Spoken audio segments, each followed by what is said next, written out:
네, 월요일의 시마론 어떤 주제일지 화면으로 확인해 보겠습니다. 주식 시마론 하반기 개인 투자자가 살아남는 법.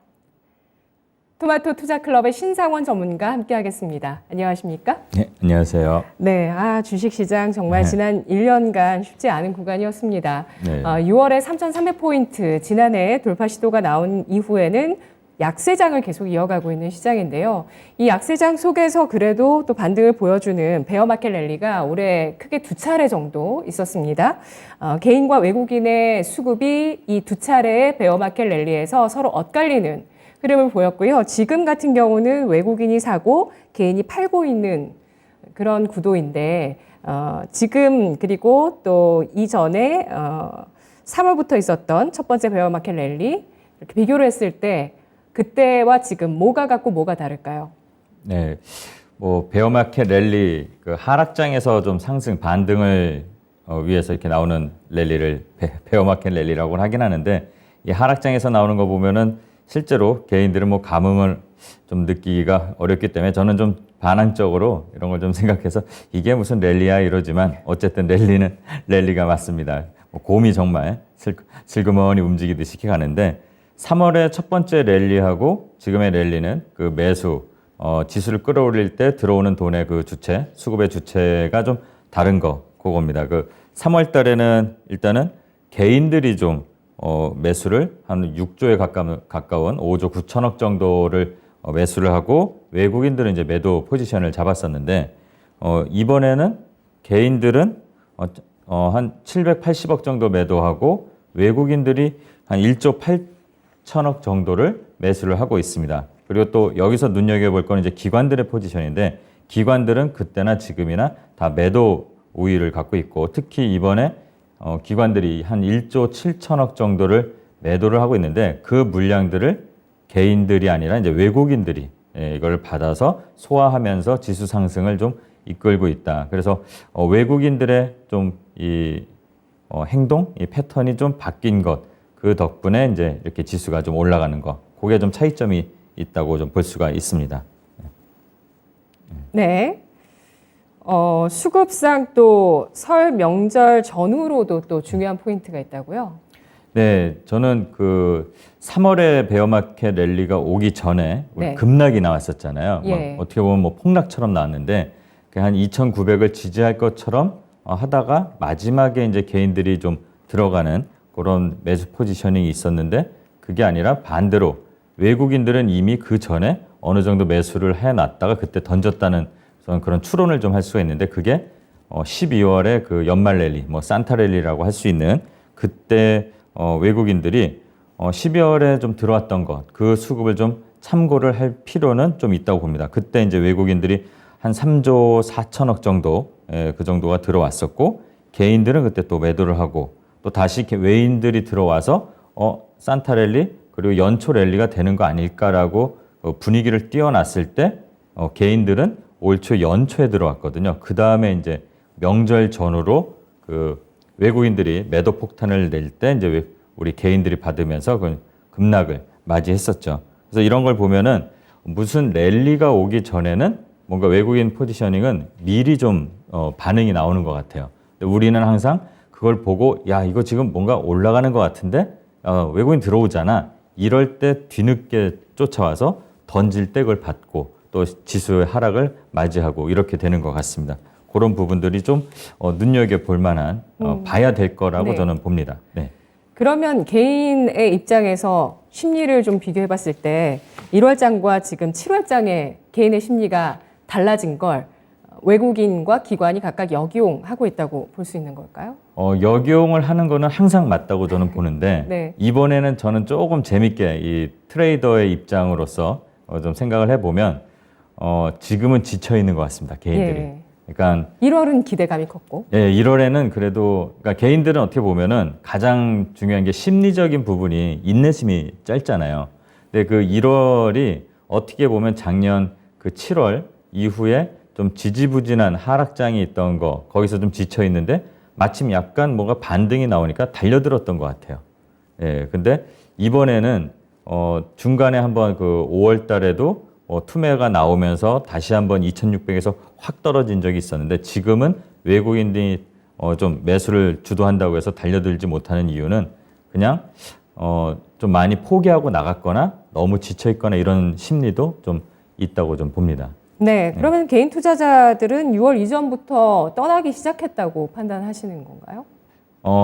떠난 게 꽤 많다고 봅니다. 실제로도 제가 이제 좀 참고해서 보는 그 지수가 FGI 지수라고 탐욕과 공포 지수라는 게 있는데 네. 5월 12일이 가장 저점, 그러니까 공포가 극에 달한 시점이었어요. 근데 아마 그때가 뭐 자이언트 스텝을 한다, 뭐 한다라는 그런 시장에 좀 충격적인 긴축 조치들이 뭐 설왕설래할 때였었거든요. 근데 그때 가장 많은 개인들이 거의 투매하듯이 한 5, 6조 정도를 매도를 하고 떠났는데 반대로 그때 이후로 공포지수는 다시 완만하게 올라와서 8월 5일이니까 이제 지난주 금요일이겠죠. 금요일 기준에는 다시 공교롭게도 또 50이 딱 중립이 돼버렸거든요. 그러니까 그때 아마 많이 떠난 개미들 또는 그때 떠나지 못했어도 실질적으로는 그 1월 달에 물려있건 또는 돈이 없건 안타까운 얘기지만 그런 부분들이 작용을 해서 지금 어떻게 보면 아무 그 포지션을 못 잡고 많은 개미들은 그냥 시장에서 관망하듯이 좀 심하게 말하자면 이거 그냥 한번 두고 보자, 지켜보자, 올라갈 때까지 보자 이렇게 좀 약간은 자포자기하는 마음도 있는 거 아닐까 이렇게 생각도 들고 있습니다. 네.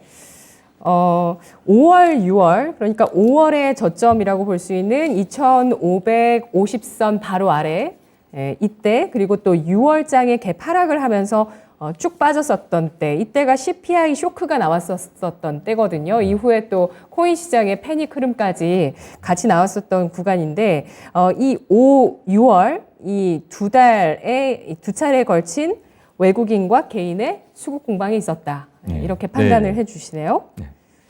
그렇게 보고 있습니다. 예, 알겠습니다. 네. 그럼 외국인들은 지금 어떤 포지션으로 시장을 대응하고 있다고 봐야 될지, 왜 외국인이 이번 베어마켓 랠리에서 들어오기 시작한 건지, 이게 외국인 매수의 어떤 시초라고 봐야 될지 아니면 일시적인 매수라고 봐야 될지요? 시작으로 보고 싶습니다. 시장이 이제 반등을 제대로 하기 위해서는 시작으로 보고 있지만 지금 상황에서는 어느 정도 약간 일시적인 제한적인 부분도 있다고 보는데 이제 포기하고 이렇게 떠나는 개인들도 생기고 긴 약세장에서 지쳐서 나름 차익을 실현하고 나간 개인이 있는 것과 달리 외국인들 입장에서 보면 지금 약간 매크로적인 거시적인 그런 불확실성이 어느 정도는 완화됐다고 보고 들어온다고 저는 봅니다. 마침 그 자이언트 스텝을 시행하기 전에는 항상 다들 공포스러운 거를 갖고 있지만 이미 6월, 7월을 그렇게 자이언트 스텝을 실행을 했잖아요. 그러니까 그게 완만하게 어느 정도 불확실성을 해소했다고 보고 그리고 8월에는 FOMC가 없고 또 그 연준 의장께서도 또 상황을 보고 9월에 이제 판단하겠다 약간 하는 거 봐서 이런 식의 이제 표현을 했으니까 지금 요 8월이 어떻게 보면은 가장 환율도 1,350원 정도까지 가다가 어느 정도 제한되고 나름 지금 1,300원 정도에서 안정적으로 돼 있으니까 외국인들 입장에서는 지금이 좀 가로막는 그런 악재 같은 것들이 없는 흐름이라고 보고 지금 들어오는 거 그렇게 저는 생각을 하고 있습니다. 네. 뭐 물가도 물가지만 무엇보다 그 시장의 이 긴축 정책, 자이언트 스텝에 대한 이 우려감들이 자이언트 스텝을 단행하게 되면서 외국인들의 위험 회피 심리가 약화되는 그런 흐름이 나왔고요. 이에 따라서 우리 주식시장에 지난달부터 외국인의 매수세가 유입되기 시작하고 있다고 판단을 해주시네요. 어떤 위험 자산에 대한 선호 심리가 강해졌다기보다 위험 회피 심리가 약화됐다 쪽에 좀 더 무게를 두시는 것 같아요. 네, 그렇죠. 그렇게 좀 약화되니까 다행히 위험 자산 이 주식으로 일단은 다시 또 환율도 이게 상당히 외국인들한테 환차익을 좀 우리나라 시장이 외국인들에게 좀 좌우되는 경향도 있지만 또 환율까지 있잖아요. 그러니까 환율이 어느 시점에서는 좀 부담스러운 거지만 외국인들 입장에서는 뭐 저환율이 다 좋은 것도 아니고 고환율이 무조건 좋은 것도 아닌데 지금 시점에서는 약간의 환차익도 한 7, 8% 정도의 차익을 노릴 수 있는 구간이 어떻게 보면 생겨버린 거거든요. 예, 그렇게 보고 있습니다. 네. 예. 환율과 외국인의 연관성에 대해서 조금 더 자세히 설명해 주시면 좋을 것 같아요. 그러니까 지금 외국인이 들어오는 게 환율의 영향도 있다는 말씀이신 거잖아요. 네, 그러니까 예. 환율이 좀 원달러 환율이 오르는 상황에서는 이 원화로 표시된 국내 주식을 팔아서 미 달러로 바꿨을 경우에는 그만큼 손실을 볼 수밖에 없는 그런 반면에 이 환율이 내리면 외국인 투자자 입장에서는 그로 인한 환차익을 좀 거둘 수가 있죠. 근데 지금 시장이 안정되는 시점에서 보면은 코로나랑 제가 좀 갑자기 생각이 나서 말씀을 드리면 우리가 코로나 때 2,200에서 1,400까지 떨어졌잖아요. 예. 그때 이제 뭐 지루한 뭐 십몇 년의 박스권이라고 해도 환율이 그래도 안정적이었는데 그때 지수 대비해서 환율이 아주 안 좋을 때 1,400으로 봤을 때 환율이 1,300이었어요. 근데 지금은 반대로 한 2,400을 저점으로 잡고 외국인들도 2,400에서는 야 이거 한국 시장 그래도 이 정도는 아니잖아. 그 싼 종목들, 좋은 종목들이 많은데 근데 그 환율이 지수 2,400에서 1,300 정도가 잡힌다는 걸 보면은 똑같은 환율인데 지수는 올라왔다. 그럼 오히려 시장을 전체로 봤을 땐 저점이 올라오니까 저는 그게 오히려 매력적인 거라고 본다고 생각을 제 경험에서는 그렇게 하고 있습니다. 네. 네. 그러니까 지수의 저점이 올라왔다는. 네, 그렇죠. 지수의 저점이 올라온다는 거는 시장이라는 게 계속 주장창 내리는 건 없지 않습니까? 시장은 우리가 심리적으로 급할 뿐이지 항상 우상향을 하거든요. 그러니까 알고 보면은 시장 계속 올라가고 있는 거고 이 저점에서 고환율을 소화할 수 있는 것들이 높아지니까 지금 1,300도 어떻게 보면 우리가 충분히 소화하고 갈 구간 아닐까. 네, 그렇게 생각하고 있습니다. 예. 코로나 팬데믹 당시와도 좀 비교를 해 주셨는데요. 그때 당시에 지수가 저점이 1,400대까지 갔습니다. 1,440 바로 아래에서 저점을 찍는 움직임이 나왔었는데 그때 당시에 환율 같은 경우는 고점이 또 1,300원 부근까지였어요. 예. 그걸 비교해 봤을 때 그때는 똑같은 1,300원 레벨의 환율에서 외국인이 바라봤을 때 지난 코로나 팬데믹 때는 1,400을 저점을 찍었고 그리고 이번에는 2,400을 저점을 찍은 걸 보면 지수 자체가 일단 저점을 높여나가고 있는 국면이라고 네, 판단을 해주시는 그렇게 거고요. 저는 판단하고 있습니다. 예, 그리고 외국인의 이 현재 수급 상황도 지난 3월에는 환차 소원에 대한 우려가 컸다면 지금은 환차익에 대한 네. 기대감을 보고 있는 국면이라고 보시고요. 그런 부분도 좀 있다고 봅니다. 지금은 예. 어느 정도 우리나라 시장이 그러니까 그쪽에서 볼 때는 상당히 매력적이라고 보고 있거든요. 근데 환율이 올라와 있는 상태고 그 올라온 환율이 안정적이다 보니까 뭐 진짜 뭐 잡아먹을 게 많아 보일 수도 있지 않을까 이렇게도 보고 있습니다. 예. 그래서 일단 주식 시장의 저점이 외국인에 의해서 확인된 시점이라고 판단을 해주시는 것 같아요. 네. 이런 흐름이 이어질까요?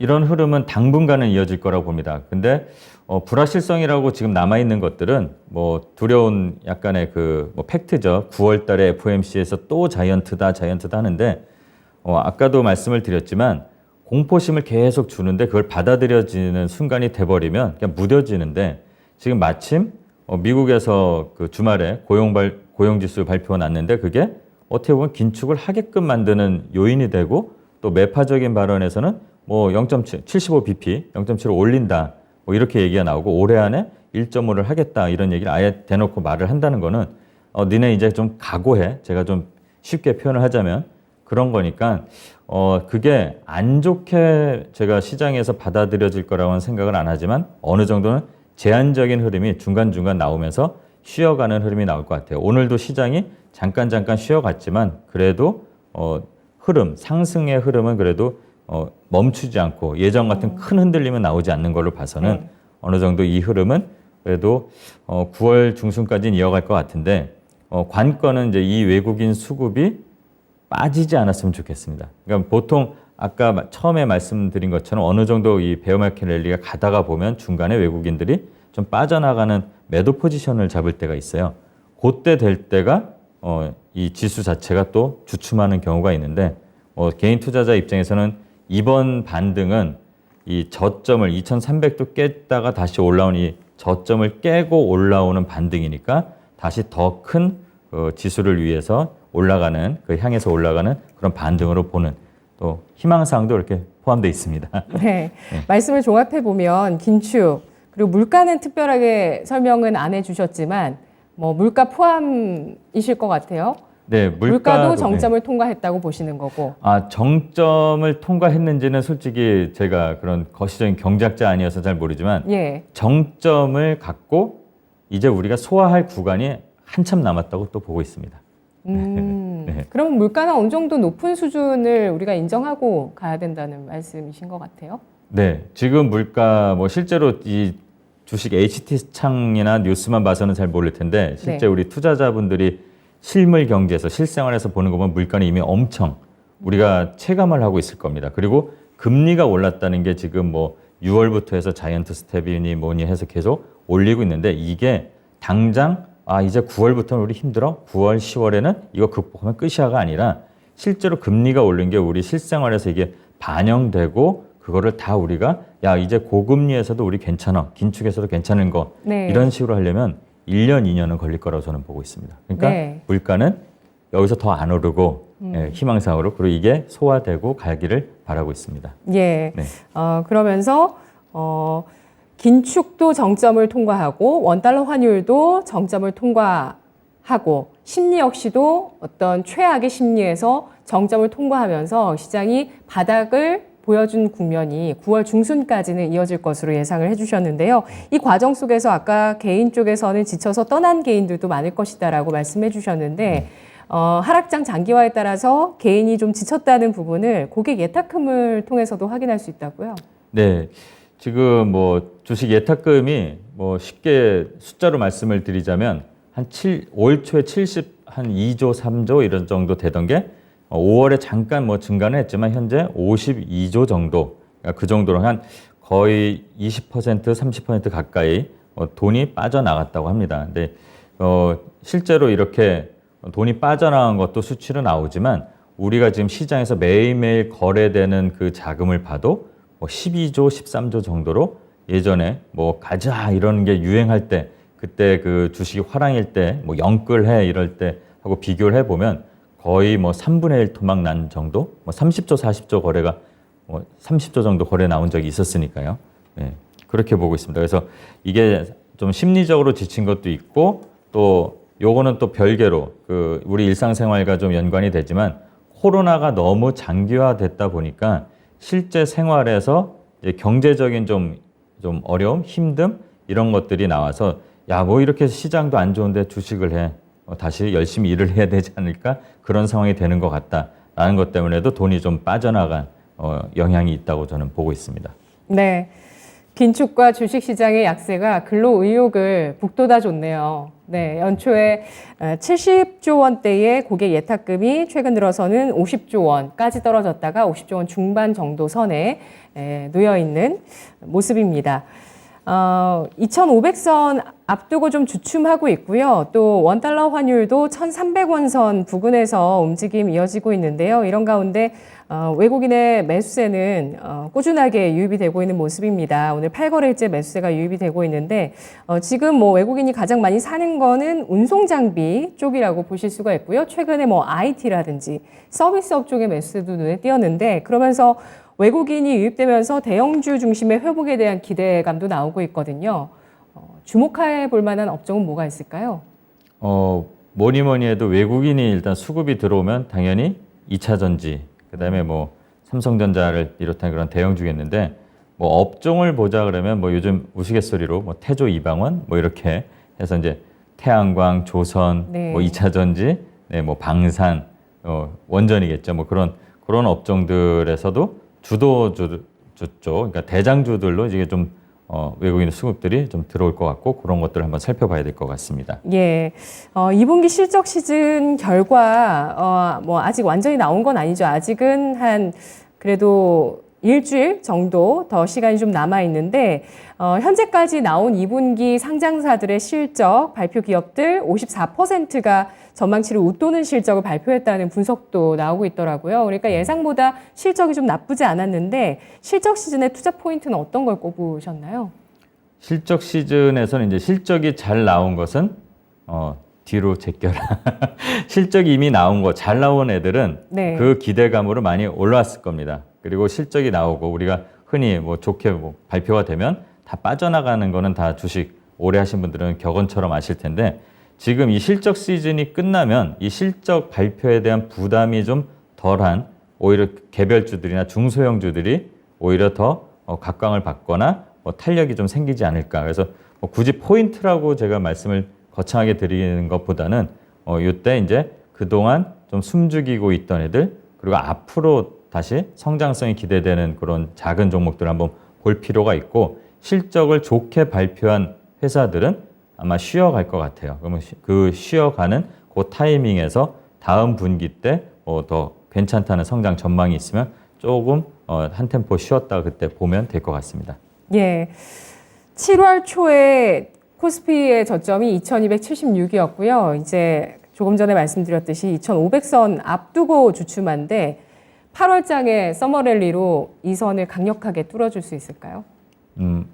항상 개인 투자자 입장에서 말씀을 이렇게 드리자면 바라는 거고 또 이미 이 서머랠리가 진행되고 있는데 지금 10일 날 그 CPI 지수 발표되는 것과 맞물려서 시장에 큰 그 충격 같은 것만 없으면 조금 더 한번 슈팅이 나오지 않을까?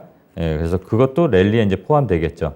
대신 이제 외국인 수급이 가장 중요하다고 강조를 계속 드리는데 외국인들 이 수급도 어느 정도 한 8월 중순 이후까지는 좀 유지될 거라고 보고 있고 또 그 이상도 좀 유지되기를 바라고 환율도 1,300원 아래에서 이렇게 좀 계속 유지되길 바라는데 만약에 환율이 불확실성들이 많이 제거되면서 기대감도 좀 살아나면서 환율이 1,250원 정도까지 간다면 네. 2,600까지도 볼 수 있지 않을까 예, 희망을 하고 있습니다. 예, 알겠습니다.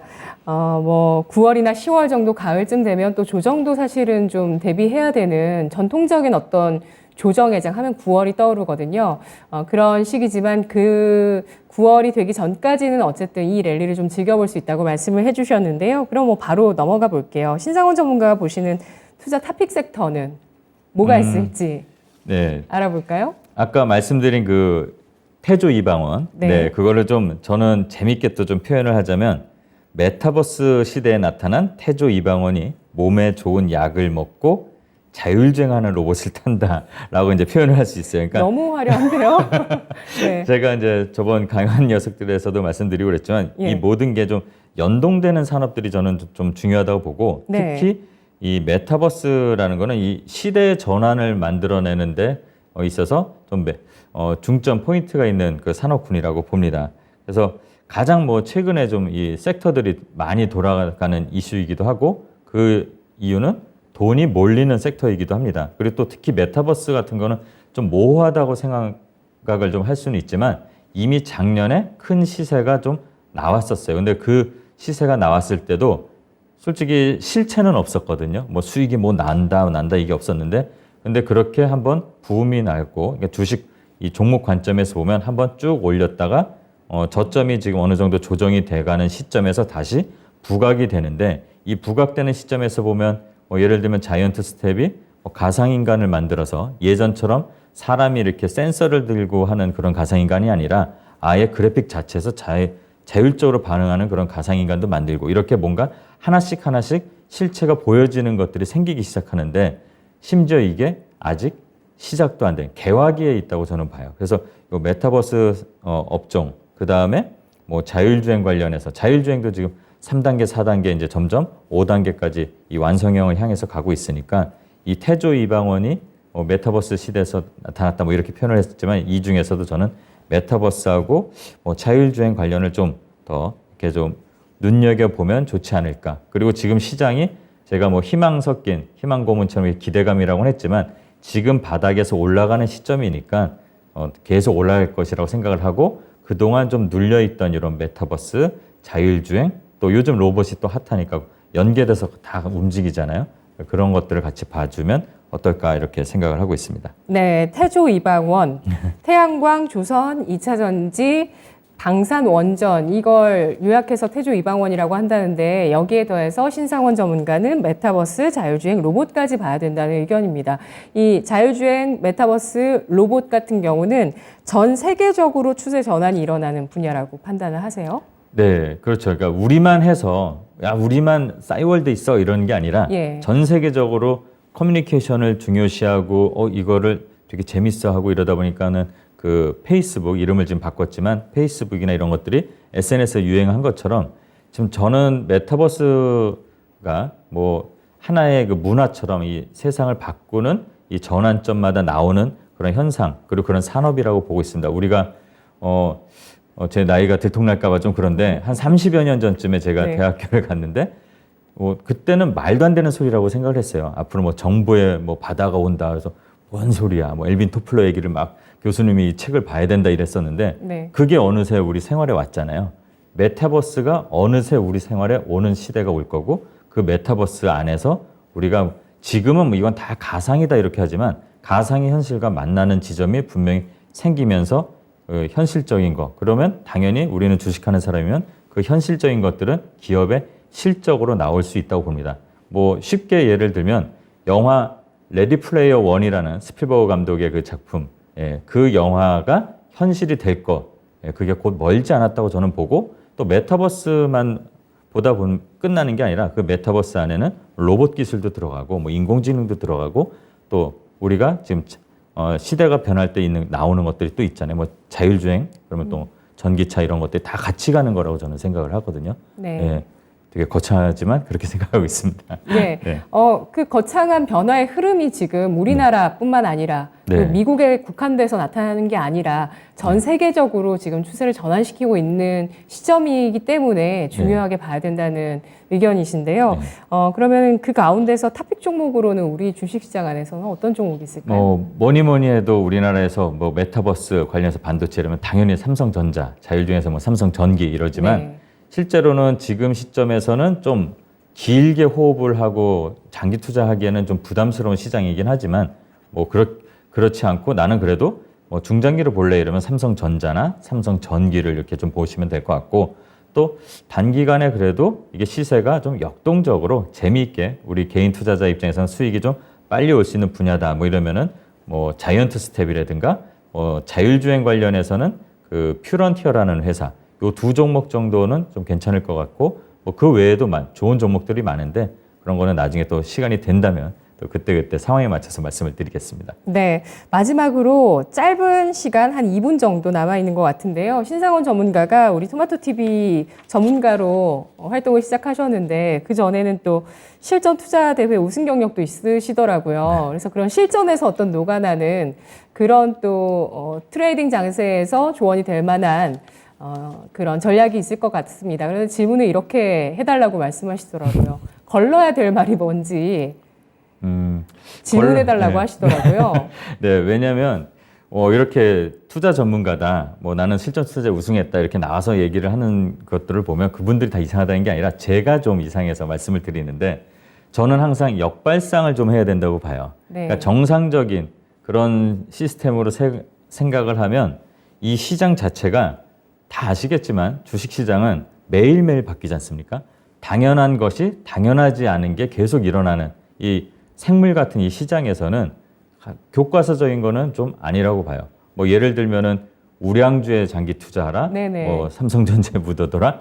물론 좋은 회사죠. 삼성전자, LG전자. 네. 근데 그 회사에 투자해서 뭐 이익이 나면 나라의 발전이 되니까 국위선양의 기분을 느낀다. 그거는 거기 회장님인 이재용 회장님이나 구광모 회장님 이런 분들이 누리는 거고 우리는 시장에서 수익을 내러 왔잖아요. 그럼 수익을 내기 위해서는 일단 나한테 이쁜 종목 이런 것들을 갖고 수익을 그리고 계좌를 지키는 매매를 하는 게 저는 좋다고 봅니다. 그래서 기본을 무시하자라는 게 아니라 나한테 맞는 정말로 삼성전자가 나한테 수익을 안 주면 내가 매매했는데 수익을 안 주면 삼성전자도 그냥 듣보잡 회사예요. 나한테는.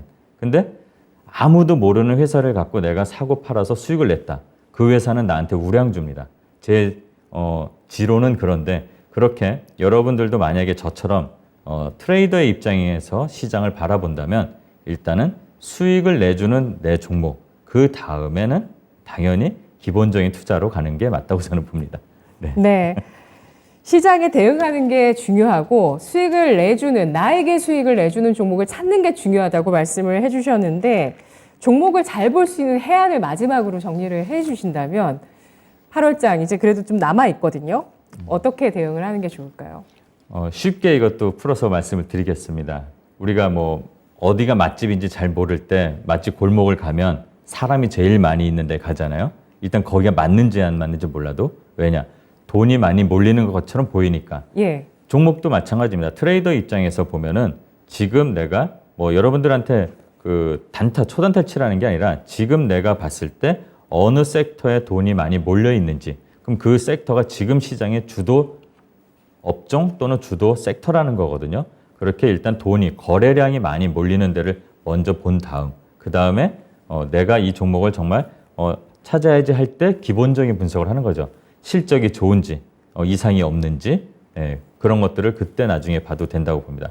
뭐 해안이라고 한다면 경험을 많이 쌓는 게 제일 좋고, 좀 전에 앵커님께서도 언급을 해주셨지만 시장은 대응하기 나름이고 대응의 영역이니까 항상 경험을 많이 쌓으시면 됩니다. 그 경험이 여러분들의 노하우로 오지 않을까. 그 노하우가 다시 대응하는 데 있어서 그 큰 힘이 될 거라고 저는 항상 자신 있게 그거는 말씀을 드릴 수 있습니다. 네, 알겠습니다.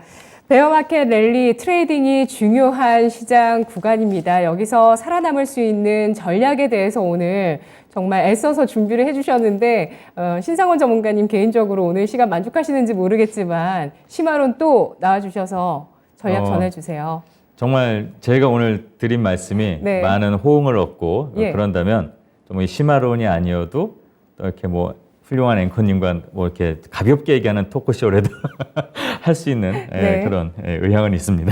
알겠습니다. 아까 2,550선 갈 수 있나요? 질문 주셨는데요. 신상원 전문가가 원달러 환율 1,250원 선까지의 진입 시도가 나온다면 2,600선 회복까지도 충분히 가능한 시장이라고 판단을 했습니다. 거래량 상위 종목을 중심으로 종목을 뽑아보고 이 안에서 기본적인 분석을 통해서 시장의 어떤 상식에 비껴가는 역발상 전략 충분히 가능하다는 의견 확인을 해봤습니다. 오늘 분석 여기까지 들을게요. 고맙습니다. 감사합니다. 네, 지금까지 투자 판단에 도움드릴 수 있는 내용들 확인해봤고요. 다만 주가의 상승과 하락을 보장하지 않는다는 점 유의하시면서 투자하시면 좋겠습니다. 월요일장 마감 잘하시고요. 저는 내일 이 시간 다시 뵐게요. 고맙습니다.